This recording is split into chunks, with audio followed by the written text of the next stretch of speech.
Kapayapaan. Magandang araw po sa inyong lahat mga kapatid sa pananampalataya sa buong Pilipinas at sa buong mundo. Naririto na naman po kami, ang Kingdom of Heaven in the Holy Nations of God, para sa isa na namang paghahayag ng aming pong pastor, ang tunay na sugo ng Diyos sa ating kapanahunan ngayon na pinagkaloob ng ating Panginoong Diyos na ayon sa kanyang kalooban, nakakandili sa atin ang ating mga kaalaman at tunawa tungkol sa mga bagay-bagay at nangyayari sa ating kapanahunan ngayon. Mga hiwaga, talinghaga at misteryo ng ating banal na kasulatan, lahat po yan ay isasaysay ng ating pong pastor. Ang may pakinig ay makinig sa sinasabi ng tunay na sugo ng Diyos sa ating kapanahunan ngayon, na pinagkaloob ng ating Panginoong Diyos, nakakandili sa atin ang ating mga kaalaman at unawa. Bago po ipagkaloob sa inyo si Pastor Leonides, ako po ay nagpapasalamat sa lahat po ng mga tao na patuloy po na nangakikinig ng kanyang mga tunay na aral ng katotohanan ng ating pong pastor. Narito na po si Pastor Leonides.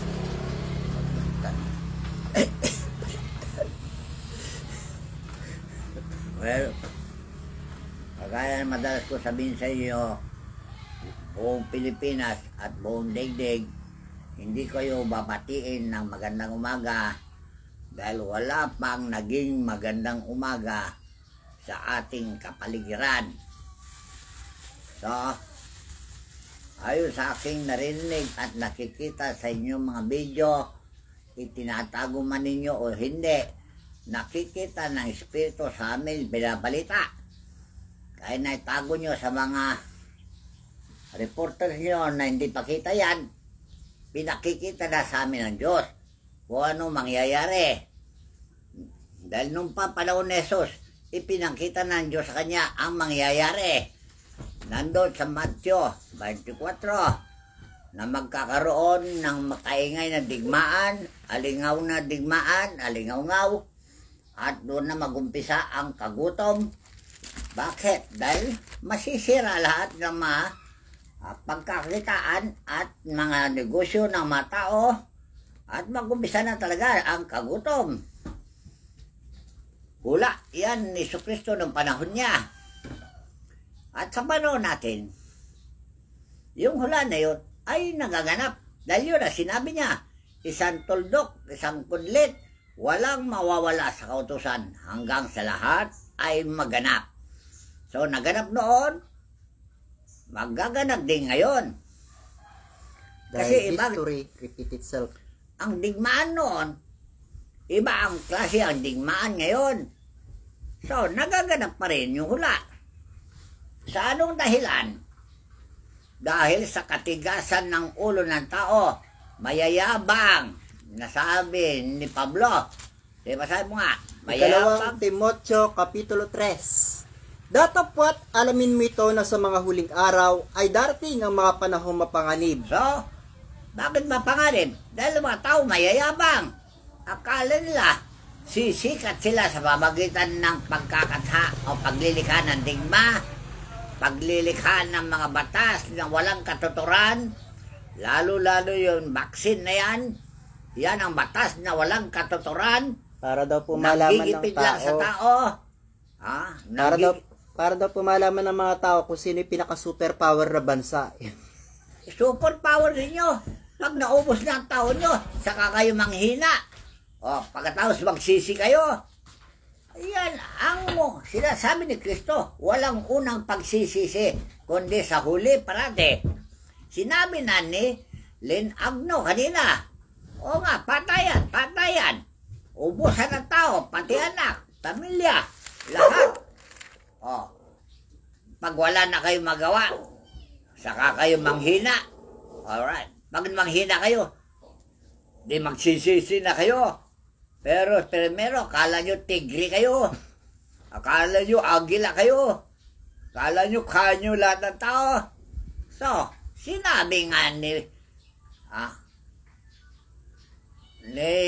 Haring Dabi, Haring Solomon, na walang kabuluhan lahat yan. Lahat ng gawin ng tao sa ibawang lupa, walang kabuluhan. Tanda nyo Basahin. Ecclesiastes Kapitulo 1, talatang 1 hanggang 4.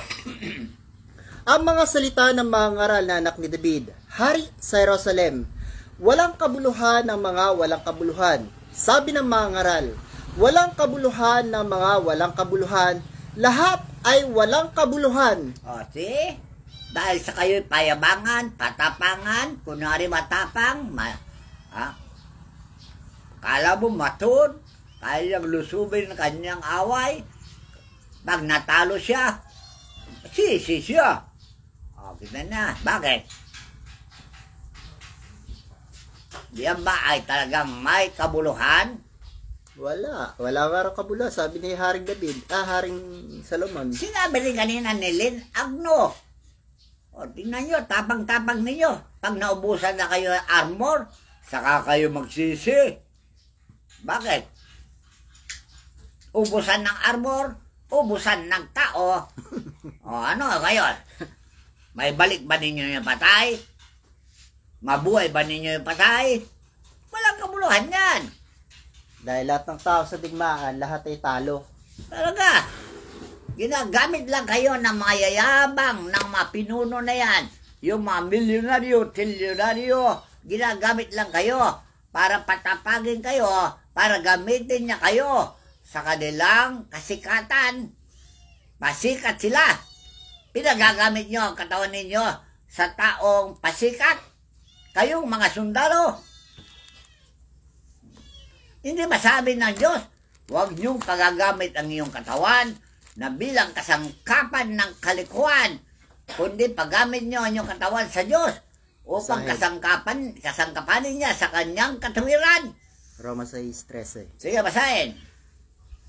Roma Kapitulo 6, talatang 13. At huwag din naman ninyong ihandog ang inyong masangkap sa kasalanan na pinakakasangkapan ng kalikuan, kundi ihandog ninyo ang inyong sarili sa Diyos na tulad sa nangabuhay sa mga patay at inyong mga sangkap na pinakakasangkapan ng katuwiran sa Diyos. O, see?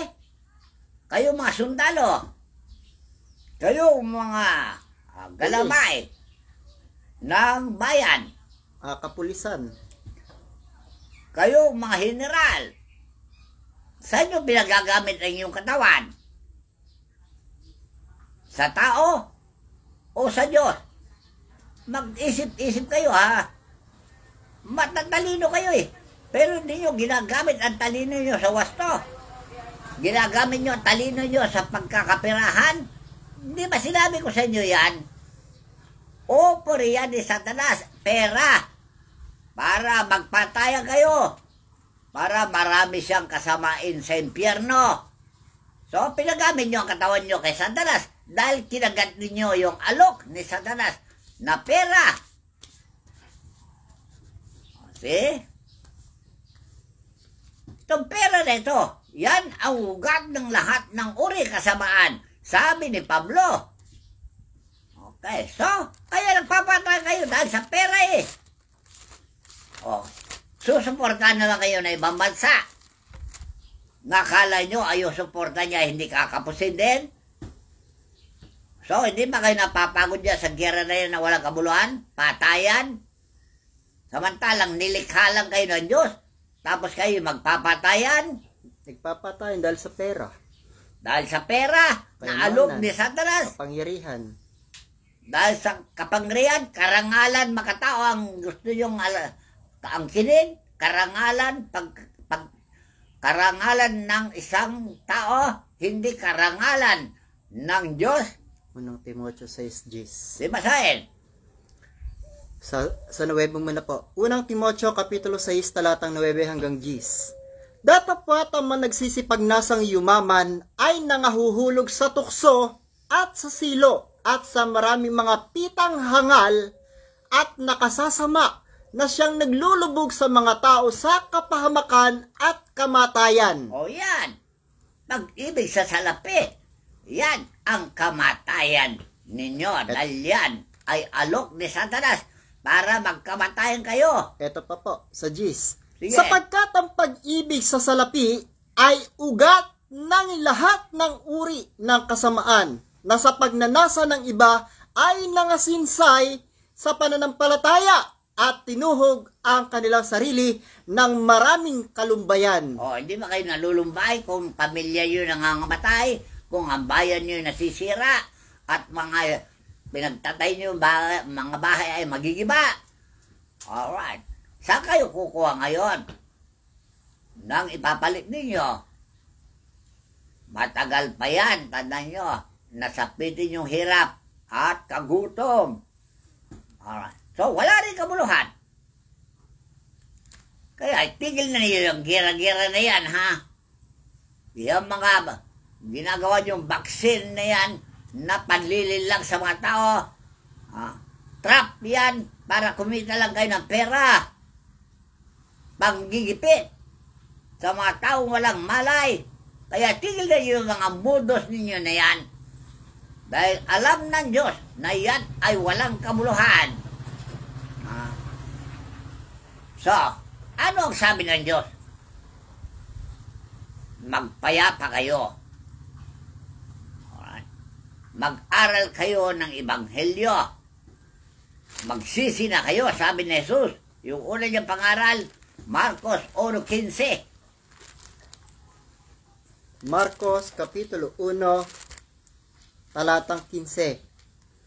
At sinasabi, naganap na ang panahon at dumating na ang kaharian ng Diyos. Kayo'y magsisi at magsisampalataya sa Ebanghelyo. Alright. Bakit? Ano ang Ebanghelyo?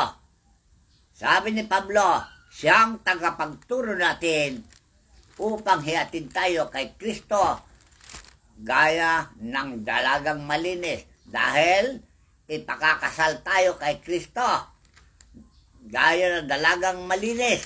Walang bahid na kasalanan. At yan ay tatanggapin ni Kristo na bilang asawa o kapatid o kaibigan. Alright. So ngayon, itong aral na ito sa Ebanghelyo para sa pagbabago, binasa ba ninyo? Anong sabi ng Biblia? Ito po, Huwag Roma. kayong itigil na ninyo yung pagkakaalitan. Pag-away-away at gulo-gulo at pagkabahabahagi na siyang pasimula ng kaguluhan niyang pagkabahabahagi. Dahil sabi ni Jesus, ang kaharian na may pagkabahabahagi sa kanyang sarili, hindi manatili. Okay na. So, itong kaharian na ito, maraming kaharian.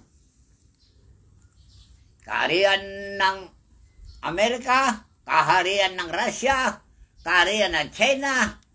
Ano ang klaseng kaharian yan? Kung nagkabahabahagi yan, hindi kayo manatiling buhay. Ito Tandaan po nyo. ang aral ni Apostol Santiago Sige, basahin. kung bakit nagkakaroon ng pagkabahagi. Santiago Kapitulo 4. Saan nagbubuhat ang mga pagbabaka at sa nagbubuhat ang mga pag-aaway sa inyo? Hindi baga nagbubuhat dito sa inyong mga kalayawan na bumabaka sa inyong mga sangkap? Kayo'y nag-iimbot at kayo wala. Kayo'y nagsisipatay. Kaya pala pumapatay sila. Maganda. Tuloy mo. Kayo'y nagsisipatay at kayo nangainggit at hindi maaaring kamtan. Kayo'y nakikipag-away at nakikipagbaka. Kayo'y wala sapagkat kayo'y hindi nagsisingi.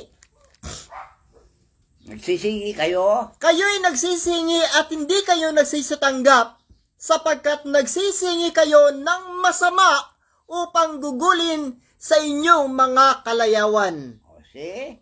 Hindi ba yung kalayawan ng laman ay pagkikipag-alit sa Diyos? Yan ang sinabi ni Pablo, Roma 8, dahil hindi kayo napapasaklaw sa utos ng Diyos. Yan ang dahilan kung bakit kayo nagkakainggit-inggitan. Samantalang, binigyan kayo ng Diyos ng karapatan na mabuhay sa inyong sarili. Pagsikapan ninyo ng inyong mga bansa ay maging maunlad. Huwag kayong mag-iinggit sa ibang kaharian o ibang lupa. Dahil ang ibang lupa, pagsikapan din nila na sila'y umunlad. kung sila ay pagpapalain ng Diyos. Dahil tayo lahat ay anak ng Diyos.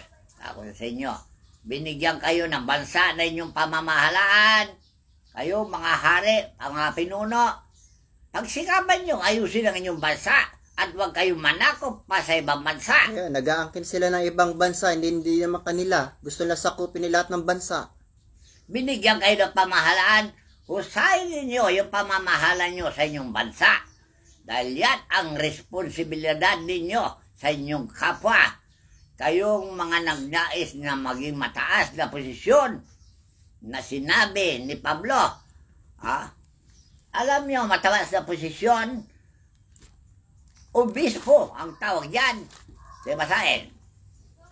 Unang Timoteo Kapitulo 3. Tapat ang pasabi, kung ang sino man ay magsisikap na maging obispo, ay mabuting gawa ang minanasa. Ano ang obispo? Leader ng isang grupo. Alright. Mataas na posisyon. Mataas na posisyon ng isang grupo ng tao. Kagaya ng Katoliko, inangkin nila yung pangalang obispo. Alright. Itong obispo na ito, na nakaupo sa luklukan nila, ay nakagawa ba na ganito na sinabi ni Pablo? Dapat ang magiging obispo ay walang kapintasan. Wala nga silang imik sa mga nangyayari. O, see? Anong walang kapintasan? Walang kamalian. Walang magagawang kamalian sa kanyang pamamahala bilang obispo o presidente o ruler. Kagaya ni Jesucristo na inilagay na ruler sa Jerusalem. Wala siyang kapintasan, pero siya ay pinipintasan ng tao. Tandaan nyo dahil ang mga tao pilosopo namiminta sa kanya dahil hindi nila maintindihan yung kanyang sinasabi. So, ngayon, kayo mga obispo, ano ang requirement para sa inyo? Basahin. Dapat nga ng obispo ay walang kapintasan. O, nanyan walang kamalian, walang nagagawang gulo sa kanyang bayan, Walang kasiraan. walang kasiraan ng kanyang bayan dahil pamamahala niya mabuti na buong kausayan at nagtuturo naman ng buong kausayan para ang bawat membro niya sa kanyang bayan ay magmahalan. Ay dito po sa pangalawa, bagsak na lahat. Dahil sabi ni Kristo, kung ang kapatid lang ninyo ang iniibig nyo, ano ang kalabisan na ginagawa nyo? So, ibigin din ninyo ang kapwa nyo. O, kapitbahay nyo, sabi, love thy neighbor. Sino ang kapitbahay nyo? Yung mga bansa na yan, katabi ninyo, kapitbahay nyo lahat yan. Ay gusto nga nilang masakop lahat. Mahalin din ninyo yung kapitbahay ninyo. O, ikaw naman ang kapitbahay, pag pinulang ka, kung mali talaga ginagawa mo, aminin mo. Kasi ang tao ay hindi umaamin ng kamalian. Dahil bawat isa ay magturuan, hindi ba sabi na gano'n? Mga karalan, magturuan, para walang pagkakaalitan. Hindi naman kayo nagtuturuan Nagkakasapakatan kayo para sa inyong sariling kapakanan, makinabang.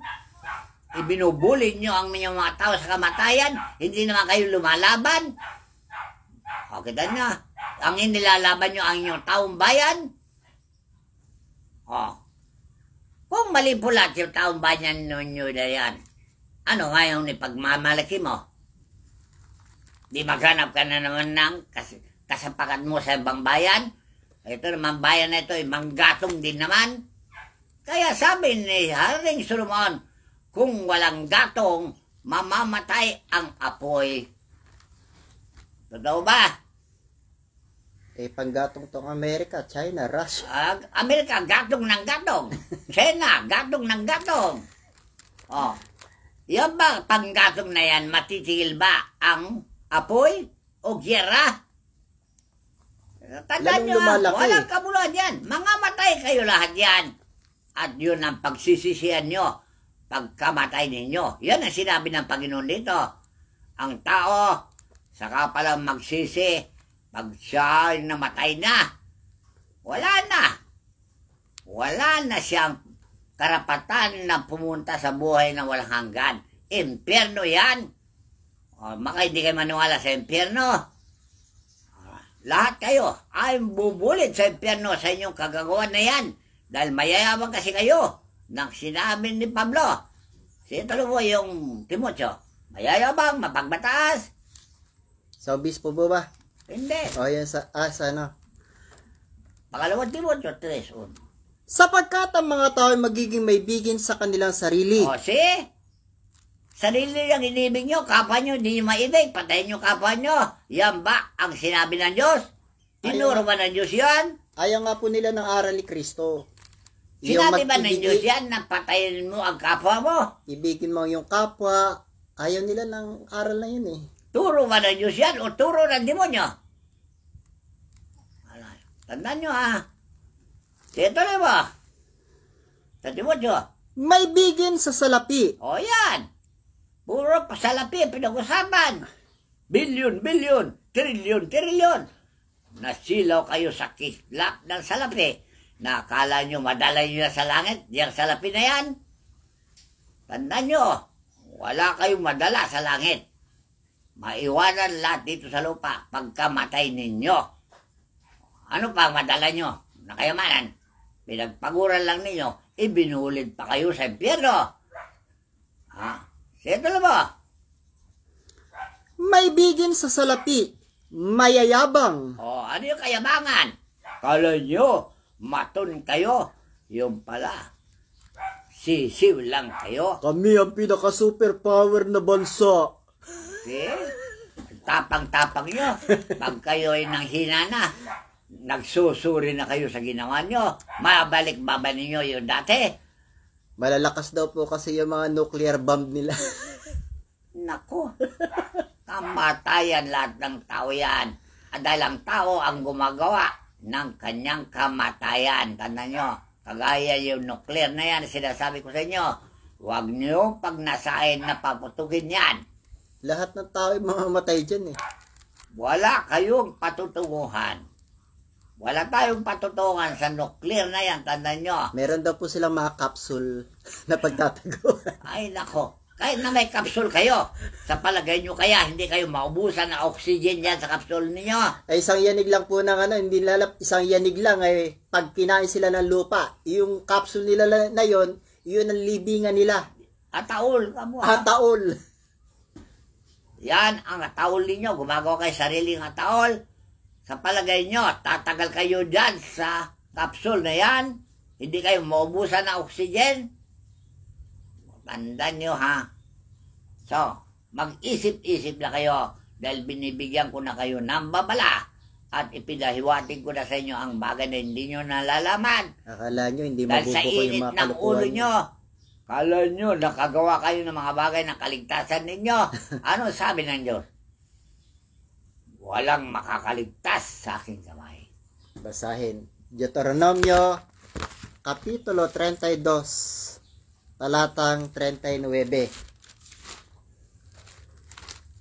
Tingnan ninyo ngayon na ako nga, sa makatuwid bagay, ako nga, at walang Diyos sa akin.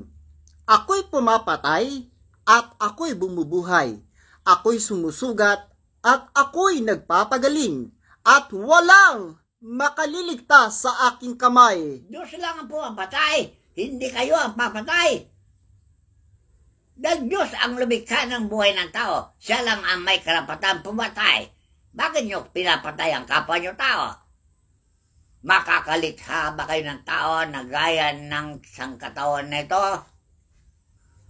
Diyos ang may gawa yan, kaya wag nyong pakikilaman yung bagay na hindi nyo kaya. Ano nyo ha? Siya lang ang papatay, hindi kayo ang papatay. Gusto nga po nila ang kininyo, kaya mano ng mga papatay nila. Siya lang ang papatay sa mga taong makasalanan. Yun na. Kayo naman, pati walang kasalanan, dinadamay ninyo. Ang daming mga batang nagkakamatay, mga babae. So, hindi kayo naawa sa mga bata na yan. Wala kayong puso talaga. Pusong bato kayo. Matigas sa ulo nyo.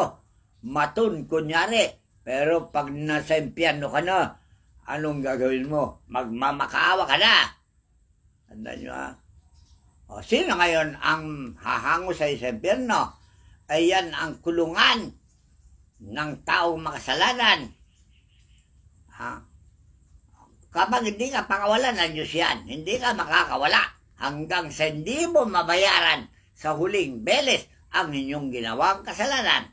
Tandaan nyo dahil ang sabi ng Biblia, anuman hiyasik ng tao ay aanihin niya. Maganda na. Kaya maghasik kayo ng gulo, aanihin nyo ang gulo-gulo. Sa buhay nito, kahit na sa kabilang buhay, gulo-gulo pa rin yan. Ang abutin nyo, dahil ang kaluluwa natin, sinabi ko sa inyo, walang kamatayan yan. Maghiwalay lang yung katawan at kaluluwa. At yung kaluluwa mo, kailangan makabalik sa langit. Ay kung di makabalik sa langit, saan pupunta? Hindi ba sa impyerno? Alright, ngayon, asa na pagsisisi ngayon? Pag ikaw ay nasa impyerno, gagaya ni Solomon. Si Solomon, mayaman na tao. At anong sabi niya kay Haring Abraham? Isugo mo sila sa ro. Dahil mayroon pa akong 10 bilyonaryo na kapatid sa ibang lupa. Baka mapunta sila dito sa naglalagablab na apoy. Mainit dito. Yan po ang hiwaga ng Biblia na hindi alam ng mga tao. Anong sabi ni Amang Abraham? Nandyan na ang mga propeta. Nandyan na si Jesus at ang kanyang mga apostol. At lahat ng mga nanampalataya kay Kristo, nandyan na sila. Kung maniwala sila dyan sa mga propeta na yan, hindi sila mapupunta dyan sa kinaroonan mong impyerno. So mag-isip-isip kayo dahil mabuti pa si Haring Solomon, nasa impyerno na, naalala niya yung mga kamag-anak niya o kapatid niya, mga milyonaryo, bilyonaryo, trilyonaryo. Maimpyerno kayo lahat, tandaan nyo. Kung hindi kayo gumawa ng mabuti, kaya istigil na yung patayan. Walang kabuluhan yan. Ayan po yung mga grupo nila Bill Gates, Hell Gates pala. Alright. Kayong group of yung mga mayayaman. Yung Vanguard, BlackRock, ano pa? Goldman Sachs. Goldman Sachs. Group of bilyonaryo 7. kayo. Group of 5. Group of 7, Group of group 20. of 20, bilyonaryo kayo, kamag-anak nyo, hindi si Solomon. Tandaan nyo yan Pinanalangin ni Solomon na kayo ay maligtas nawa. Pero kung pipilitan nyo yung kayabangan ninyo na yan, yung pagmamatas nyo na yan, nakala nyo Diyos kayo. Tigil ninyo kabuluhan na yan. Walang kabuluhan na bagay na yan na pagpapanggap kayo na kaya nyo pamahalaan ng daigdig. Hindi nyo kaya ang pamahalaan ng daigdig. Yan lang ginagawa ng gulo-gulo din Yan ba ang magandang pamamahala? Gulo-gulo, patayan. Maganda ba pamamahala yan? O mabuhay na mapayapa?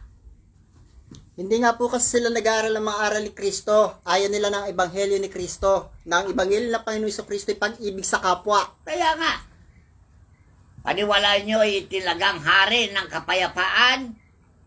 Kung siya mamahala, walang gulo, walang away. Tandaan nyo, dahil itinuro niya, pag-ibig sa kapwa gaya ng sarili at pag-ibig sa Diyos na mahigit sa inyong buhay. Yan ang itinuro niya. Ibigin mo, Panginoon Diyos, sa buong puso mo, buong kaluluwa mo, at buong lakas mo. Mateo Kapitulo 22, talatang 37 hanggang 40. At sinabi niya sa kanya, ibigin mo ang Panginoon ng Diyos ng buong puso mo at ng buong kaluluwa mo, at ng buong pag-iisip mo. Ito ang dakila at pangunang utos. At ang pangalawang katulad nito, ay ibigin mo ang iyong kapwa na gaya ng sa iyong sarili. Itinuro ba ni Kristo yung patayin mo kapwa mo? Hindi. Sino nagturo na patayin mo kapwa mo? Satanas. So, tandaan nyo kung kayo nga talagang tinuruan ni Kristo at pinakinggan nyo ang aral ni Kristo, baguhin na ninyo ang inyong pamumuhay. Sana hindi sila ganyan. Sana hindi kayo ganyan. Na puro kayo maton. Pag nanghina kayo, nawala yung pagkamaton ninyo, bulati lang pala kayo. Ito po, Efeso Kapitulo 4, 17 hanggang 20. Sige, basahin.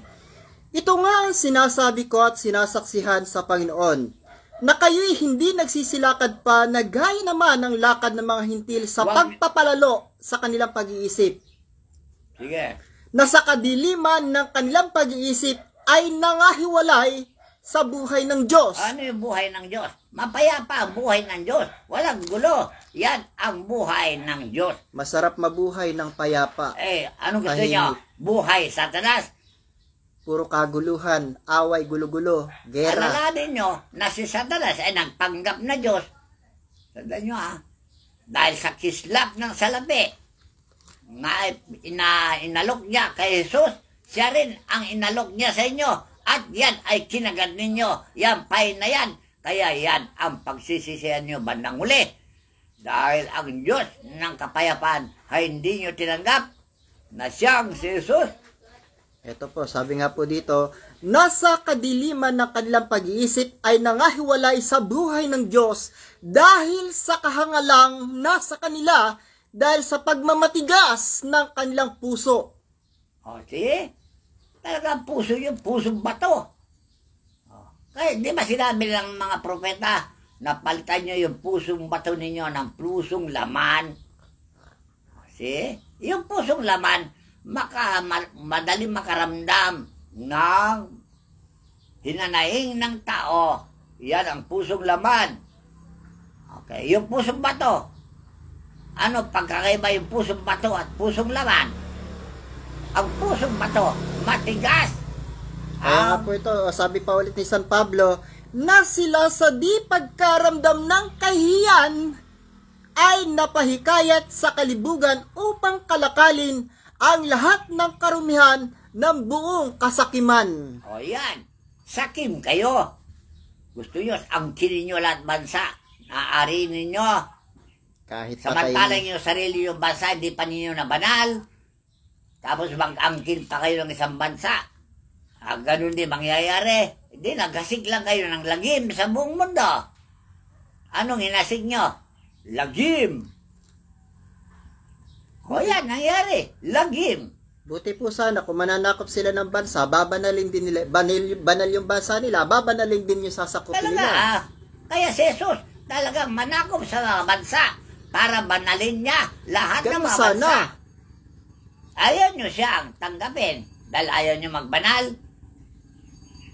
Gusto nyo katarantaduan na maghari. Ito po sabi ng Panginoon, ngunit kayo'y hindi nangatuto ng ganito kay Kristo. O see? Mayroon ba tinuro si Kristo na magpatayan kayo? Walang tinuro si Kristo na magpatayan kayo. Magmahalan kayo. Gaya ng magkakapatid. O see? Dahil magkakapatid tayo lahat. Kahit na maniwala kayo hindi. Isa lang ang lumikha sa atin na siya ang ating Ama, na siya ang Diyos. At si Kristo ang pangalan ng kapatid natin. Ang nagtuturo na ikabubuti natin. Ayaw ninyo. Sino ang turo sa inyo na magpatayan kayo? Si Kristo ba? Yung Ama ba? Walang itinuro ng Ama, walang itinuro ng Anak na magpatayan kayo. Tandaan nyo ha. So, magbulay-bulay kayo sa aking sinasabi. Dahil ako lang ang itinuro ng Diyos sa inyo. Binadala sa inyo ng Diyos para magbigay sa inyo ang kalaman at unawa. Dahil hindi naunawaan ng inyong sarili. Puro kayo gahaman sa salapi. Yan ba salapi na yan makapagliligtas sa inyo? Sinabi na Haring Solomon yan. Kahit na si Jeremias na propeta, kahit na si Jesus, hindi makapagliligtas din sa salapi na yan na hinangan ninyo. Makapagliligtas ba sa salapi? Ang Diyos ang makapagliligtas. Kasama si Jesus, kasama ang manual ng Espiritu, sila ang tagapagligtas, hindi ang salapi. Tandaan nyo ha. Ugat lang ng uri ng kasamaan niyang salapi. Siya naglilikha ng pagtatalunan. At ang nakikinabang, yun lang mga pinuno at kayo mga nagdurusa sa laban. Kapiranggot lang ang mapa sa inyo. Tandaan nyo. Kaya mag-isip-isip na kayo. Kagaya na sinabi ni Pablo, huwag niyong pagagamit ang inyong katawan kay Satanas. Paggamit niyo ang katawan ninyo kay Kristo. Okay, tandaan nyo ha. para si Kristo. Gamitin niya kayo para sa pagpapalaganap ng kanyang katuwiran sa buong mundo. Alright? Hindi yung magpalaganap tayo ng giyera sa buong mundo. Kayo lang ang lilikha ng iyong sariling katapusan. Tandaan nyo. Kahit na ano pang tube-tube na yan na gagawin ninyo. At yung mga nuclear po na yan na ginawa nyong mass destruction, kasama rin po kayo sa malilipol dyan. Malilipol kayo lahat yan. Huwag nyo sabihin maligtas kayo. Kayo mga promotor ng giyera. Huwag nyo sabihin mapunta kayo sa langit. Tandaan nyo ha. Tandaan nyo ito sinabi ko. Kung kayo nag-produce ng giyera, kailanman hindi kayo makapunta sa langit. Magdusa kayo sa naglalagablang na apoy sa impyerno. Sabagay, may pinagmamalaki rin po sila mga basement sila sa ibang bansa na pwede na pagtaguan. Ano ko? Sa kahit nasaan ka magtago, sabi ng Diyos, makikita pa rin kita. May hangin pa rin yan ng nuclear bomb ay nasa hangin. Di ba sinabi ko sa inyo, ang daigdig ay nababalot lang ng parang lobo o kaya parang bote. Hindi nyo alam ito, kaya pinahiwatig ko na sa inyo na ang daigdig ay nakabalot lang ng parang lobo. Nasa gitna tayo, o bote. Nasa gitna tayo. Ano mang gawin nyo, laso na paputugin yan. Balik-balik lang yan. O hanggang kailan maparam yung amoy ng lason. O, kala nyo maliligtas Isang minuto kayo. lang ba? Isang buwan lang ba? Buwan po yan. Abuti ng O isang buwan. taon lang ba? O habang panahon na? Kaya sabi ko sa inyo, huwag nung pagnasain na gawin yan, ha? Dahil yan ang katapusan ng tao. Mabuti kung mapunta kayo sa langit. Pwede. Kung mapunta kayo sa impyerno, ng pagdurusa. Alright. So, ito ang masasabi ko sa inyo.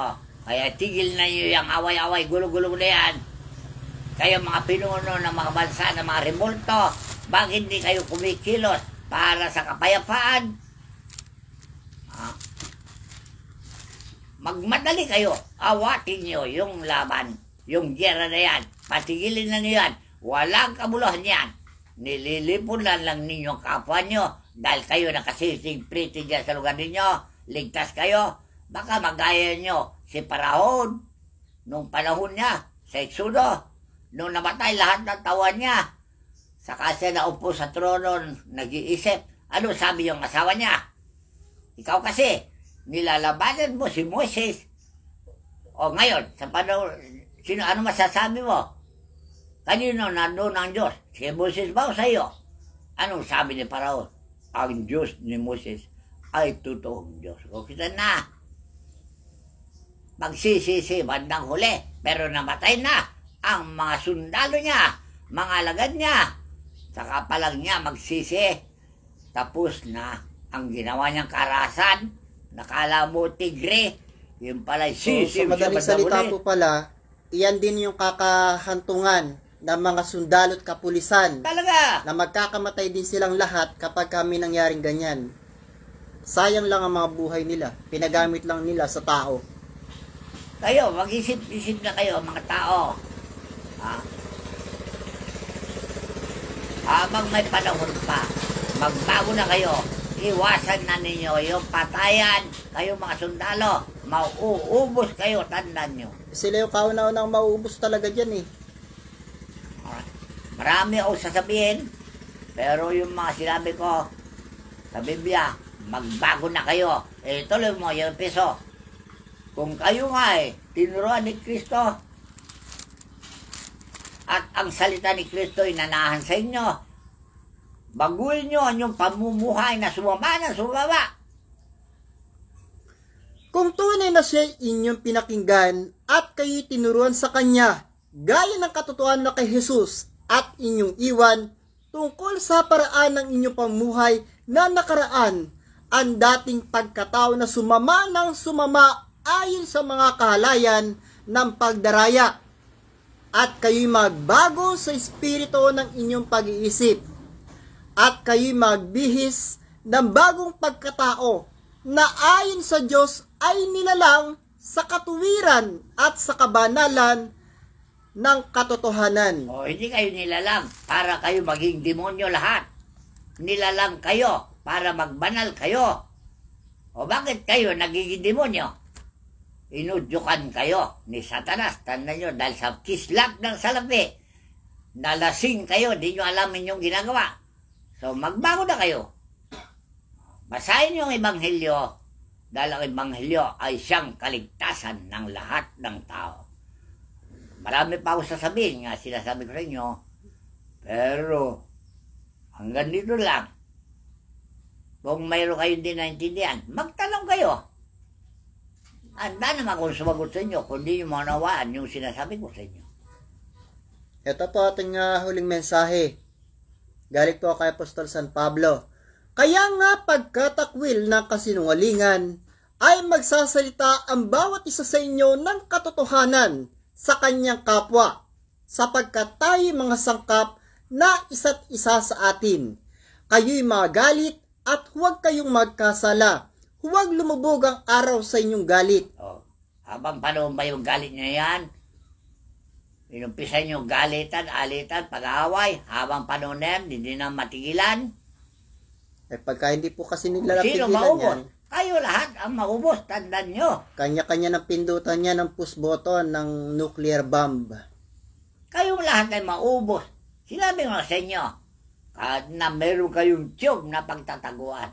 Iyon ang pinagmamalaki nila. Kala nyo ba makaliligtas kayo dyan? Patay din kayo dyan. Maubusan din kayo oxygen dyan sa tubo na yan, tandaan nyo. Ito pa ang huling mensahe. Ang lahat ng kapaitan at kagalitan at pagkakaalit at kadaldalan at panglilibak ay mga alisnawa sa inyo, pati ng lahat ng masasamang akala, at magmagandang loob kayo sa isa't isa, mga mahabagin, na magpatawaran kayo sa isa't isa, gaya naman ng pagpapatawad sa inyo ng Diyos kay Kristo. Alright. Kung si Kristo ay mapagpatawad, kayo ba hindi nagpapatawad? Alright. Napakaganda po ng aral ng Panginoon. At magsilakad kayo sa pag-ibig, gaya rin naman ng pag-ibig ni Kristo sa inyo. Dahil si Kristo ay tagapamagitan niyan. Anong sabi niya sa Ama? Ama, patawarin mo sila dahil hindi nila alam ang kanilang ginagawa. Alam ba ninyo ginagawa nyo para kayong mga lasing? Dahil pa yun nakainom ng emperador, hindi na alam ang ginagawa nyo at papatay kayo dahil lasing na kayo. Mga ingot. So hanggang dito na lamang po at maraming salamat po sa inyong lahat na patuloy po na nakikinig ng mga tunay po ng aral ng katotohanan ng ating pastor. Ang tunay na sugo ng Diyos sa ating kapanahunan ngayon. Ang lahat po ng kapurihan, kapangyarihan, karangalan, paggalang, pagsamba ay ating itinataas sa ating dakilang Ama at sa ating Panginoon at sa lahat ng mga banal na espiritu at sa lahat ng mga doktor ng kalangitan at sa lahat ng mga arkangheles ng kalangitan at mga dioses ng kalawakan. Maraming salamat po. Papuri, pasasalamat, pagsamba at paggalang. Maraming salamat po sa inyong lahat.